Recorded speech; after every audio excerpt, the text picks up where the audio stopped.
আমি আগের ভিডিওতে রেণু চাষ সম্পর্কে কিছু কথা বলেছিলাম আপনাদের। তো আজকে আমি আমাদের দুটো ছোট ছোট পুকুর আছে, একটা পুকুরে শিং মাছের রেণু দেওয়া আছে, একটা পুকুরে মাগুর মাছের রেণু দেওয়া আছে।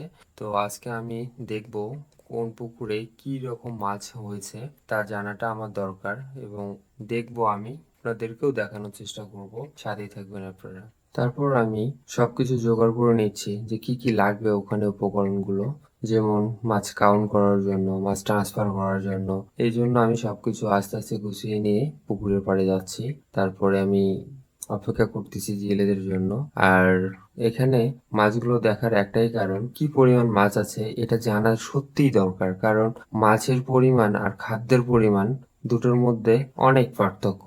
মাছ যদি কম থাকে, খাদ্যের পরিমাণ যদি বেশি দেওয়া হয়, সেক্ষেত্রে পুকুরে গ্যাসের সৃষ্টি হয়। আর আমাদের এখানে হলো ক্যাটফিশ জাতীয় মাছ, এই জন্য ভাইরাসের আক্রমণটা সব থেকে বেশি। এই ভয়টাই আমার ভিতরে কাজ করতেছে।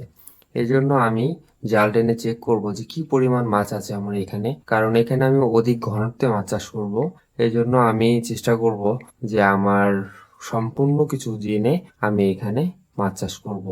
গতকাল রাত্রে আমি এই পুকুর থেকে অনেক পানি কমিয়েছি, কারণ কি পরিমাণ মাছ আছে এটা যেন খুব ভালোভাবে জালে ওঠে, এটা জানার জন্য পানি কমিয়ে নিছি। জেলেদের আসার কথা ছিল 10টার দিকে, তারা 12টার দিকে চলে আসলো। তবে আমার অপেক্ষাটা অনেক অস্থিরতার মধ্যে কাটছে। আর এদিকে আমি সবকিছু রেডি করে বসে আছি। তারপর জেলেরা আসলো, জেলেরা জাল নামাচ্ছে। তারপর জাল নামানোর পরে আস্তে আস্তে জাল টানা শেষের দিকে প্রায়। তারপরে মাছগুলোকে একসঙ্গে করে মাছের ময়লা পোকামাকড়গুলো একটি থেকে আলাদা করা হচ্ছে, কারণ একসঙ্গে তো আর সবকিছু থাকবে না। এই জন্য সম্পূর্ণ কিছু আলাদা করা হচ্ছে। আলাদা করার পরে মাছকে নেওয়ার পর কাউন্ট করা হচ্ছে। যে এখানে কাউন্ট করার পর দেখলাম যে 1 কেজি শিং মাছে 1000 পিস মাছ হয়েছে। মোট 16 কেজি শিং মাছ উঠেছে।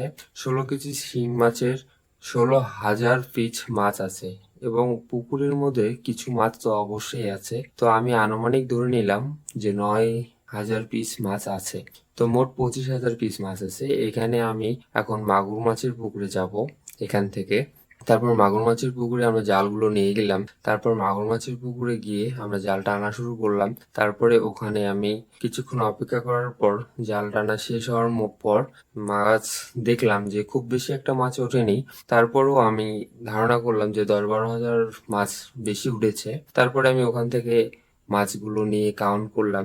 কাউন্ট করার পর দেখলাম যে ওখানে 1 কেজি মাগুর মাছে 800 পিস মাছ হয়েছে। 800 পিস মাছ আমি ওখান থেকে 10 কেজি মাছ নিলাম, মানে 8,000 পিস মাছ নিলাম শিং মাছের পুকুরে ছাড়বো জন্য। তারপরে আমি মাছগুলোকে খুব ভালোভাবে মেপে পাতিলের মধ্যে নিয়ে সেগুলোকে আস্তে আস্তে আমি নিয়ে আসলাম শিং মাছের পুকুরে। নিয়ে আসার পর খুব ভালোভাবে যত্ন সহকারে আমি শিং মাছের পুকুরে ছেড়ে দিলাম। তারপরে আস্তে ধীরে আমি ওখান থেকে চলে আসলাম। আজকের ভিডিওটা এ পর্যন্তই। সবাই ভালো থাকবেন। নমস্কার।